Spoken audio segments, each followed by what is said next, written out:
दोस्तों एक बार फिर से आप सभी का स्वागत है आपके अपने यूट्यूब चैनल अभिज्ञान क्लासेस पर। दोस्तों दिन ज़्यादा नहीं बचे हैं, हम भी जानते हैं, आप भी जानते हैं, और समय जो है वो निकलता ही जा रहा है, फिसलता ही जा रहा है। हम कितना भी प्रयास कर लें उसको रोकने का, रुकने वाला नहीं है।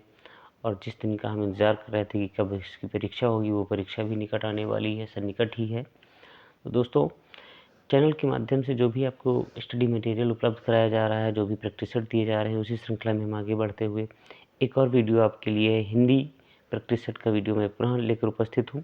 तो दोस्तों समय ज़ाया ना करते हुए चलिए वीडियो शुरू करते हैं। जो पहला क्वेश्चन है, पुरुषवाचक सर्वनाम के कितने भेद होते हैं? 3, 2, 4, 7।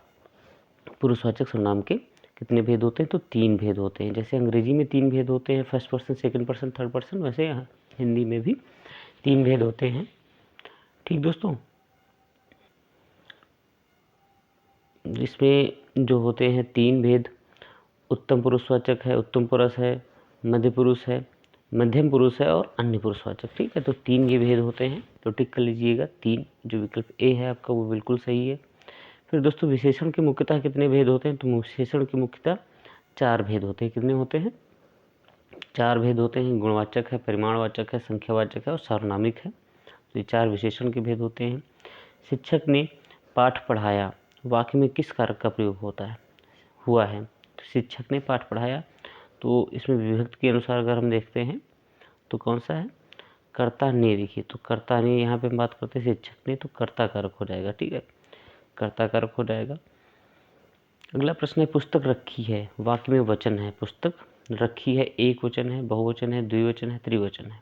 तो हिंदी में देखिए कितने वचन होते हैं? 2 ही वचन होते हैं, एक वचन और बहुवचन। तो इसमें कौन सा विकल्प सही होगा? इसमें विकल्प जो आपका है वो सही होगा, एक वचन पुस्तक रखी है। ठीक है, एक ही पुस्तक है, पुस्तकें रखी है नहीं है, पुस्तक रखी है। आचार्य का पुल्लिंग शब्द होता है, गुरु होता है, आचार्य होता है, शिक्षक होता है, आर्य होता है। तो आचार्य का पुल्लिंग शब्द जो होता है वो आचार्य होता है। अगला प्रश्न है, वर्णों की एक से अधिक बार आवृत्ति किस अलंकार में होती है? वर्णों की एक से अधिक बार आवृत्ति किस अलंकार में होती है? तो वो आप सभी लोग जानते होंगे। जो पहला अलंकार आप ज़्यादा पढ़ते हैं, पहला अलंकार ये अनुप्रास अलंकार है। अगला प्रश्न दोस्तों, एक पंथ दो काज। लोकोक्ति का अर्थ है एक पंथ दो काज। एक काज होना, लाभ ही लाभ होना, एक काम से 4 लाभ होना, एक ही काम से 2 लाभ होना। तो यहाँ पर देखिए लिखा हुआ एक पंथ दो काज, इसका अर्थ क्या हो जाएगा? एक ही काम से 2 लाभ होना। फिर इस विराम चिन्ह का क्या नाम है? ये जो विराम चिन्ह दिया हुआ है, बना हुआ है सिंबल इसका, तो इसका नाम क्या है? पूर्ण विराम तो ये है नहीं, प्रश्नवाचक है नहीं, अल्प विराम है नहीं, तो ये क्या है? ये योजक है। डैश को क्या कहा जाता है? योजक कहा जाता है। जिन शब्दों में लिंग, वचन, कारक आदि के कारण कोई परिवर्तन नहीं होता है, कोई परिवर्तन नहीं होता है, कोई व्यय नहीं होता है, कह सकते हैं, क्रिया होती है, वचन होता है, वाच्य होता है, या अव्यय कहलाते हैं। क्या कहलाते हैं वे? तो उनको कहा जाता है अव्यय। देखिए अव्यय में सीधे सीधे लिखा अव्यय, जिसका व्यय नहीं होता है, मतलब जिसका परिवर्तन नहीं होता है, वो क्या है? अव्यय होता है। इसमें लिंग, वचन और कारक आदि के कारण कोई परिवर्तन नहीं होता है। नेक्स्ट है दोस्तों, कर्मवाच्य में प्रधान होता है। कर्मवाच्य जो होता है उसमें क्या प्रधान होता है? कर्ता, भाव, विचार या कर्म, क्या प्रधान होता है? तो इसमें कर्म प्रधान होता है। कौन प्रधान होता है? कर्म प्रधान होता है। सामासिक पद को तोड़ना कहलाता है। सामासिक पद को तोड़ना क्या कहलाता है? तो सामासिक पद को तोड़ना समास विग्रह कहलाता है। क्या कहलाता है? समास विग्रह कहलाता है। नेक्स्ट है दोस्तों, उन्होंने कहाँ जाना है।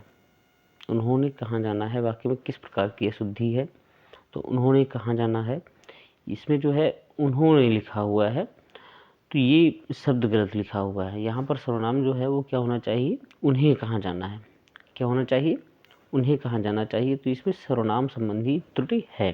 ठीक, सर्वनाम संबंधी त्रुटि है। तो इसका जो सही विकल्प होगा वो क्या होगा?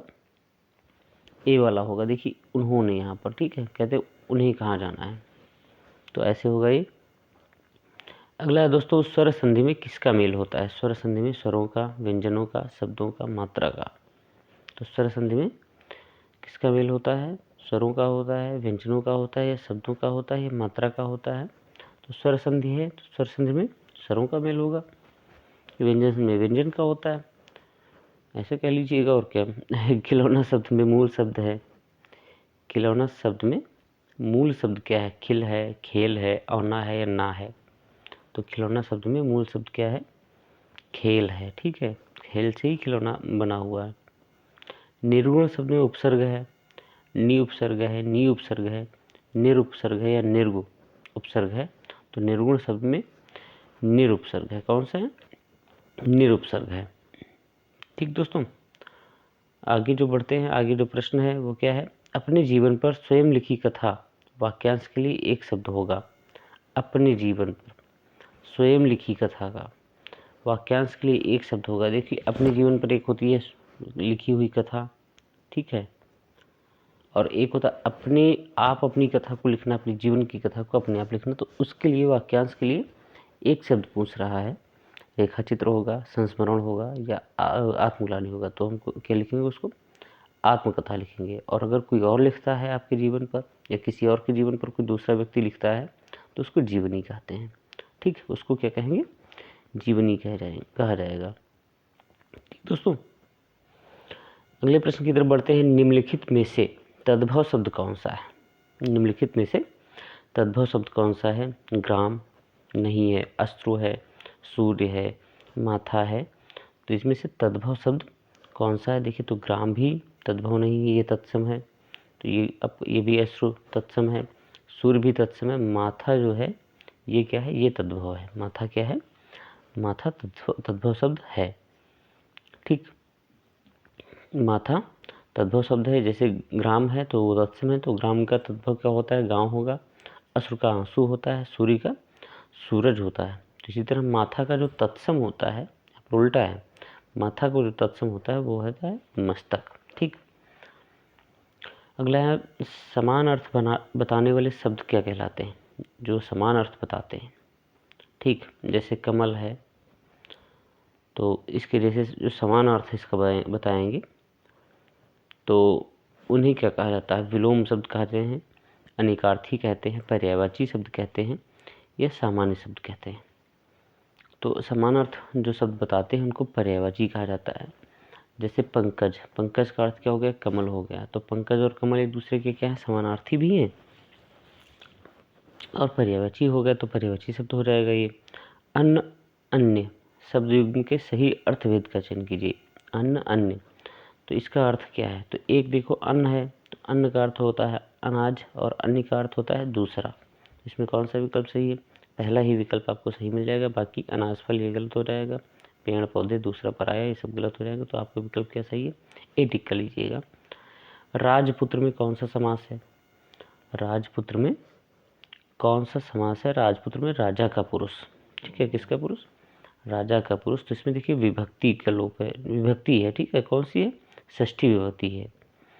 राजा का पुत्र, तो तत्पुरुष समास होगा। कौन सा होगा?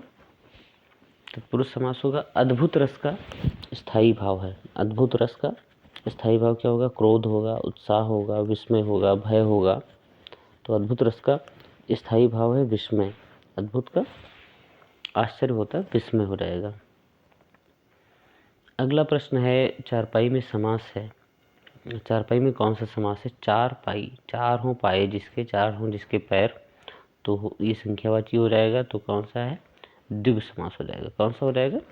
द्विगु समास हो जाएगा। देखिए, एक क्विक रिवीजन एक तरीके से है, जो भी प्रैक्टिस सेट है, हिंदी का रिवीजन हो रहा है एक तरीके से आपका। तो वीडियो को अंत तक जरूर आप देखिएगा, दोस्तों के साथ साझा कीजिएगा। इसमें जो अगला प्रश्न है दोस्तों, सीता सो रही थी, वाक्य का काल है सामान्य भूत, पूर्ण भूत, अपूर्ण भूत, संदिग्ध भूत। ठीक है, तो इसमें कौन सा काल है? सीता सो रही थी, इसमें काल पूछ रहा है, टेंस पूछ रहा है। तो सीता सो रही थी, इसमें अपूर्ण भूत है क्योंकि उसका भी सो रही थी, ये नहीं पता चला कि वो पूरा हुआ है नहीं हुआ, तो ये अपूर्ण भूतकाल है। कौन सा है? अपूर्ण भूतकाल। ठीक, कौन सा काल है? अपूर्ण भूतकाल है। फिर हम बात करते हैं अगले प्रश्न की। तो अगला प्रश्न क्या है दोस्तों? अगला प्रश्न है, जल का पर्यायवाची नहीं है। जल का पर्यायवाची नहीं है, समानार्थी नहीं है। नीर, नीर का मतलब क्या होता है? जल होता है। समीर का मतलब क्या होता है? जल होता है। ठीक,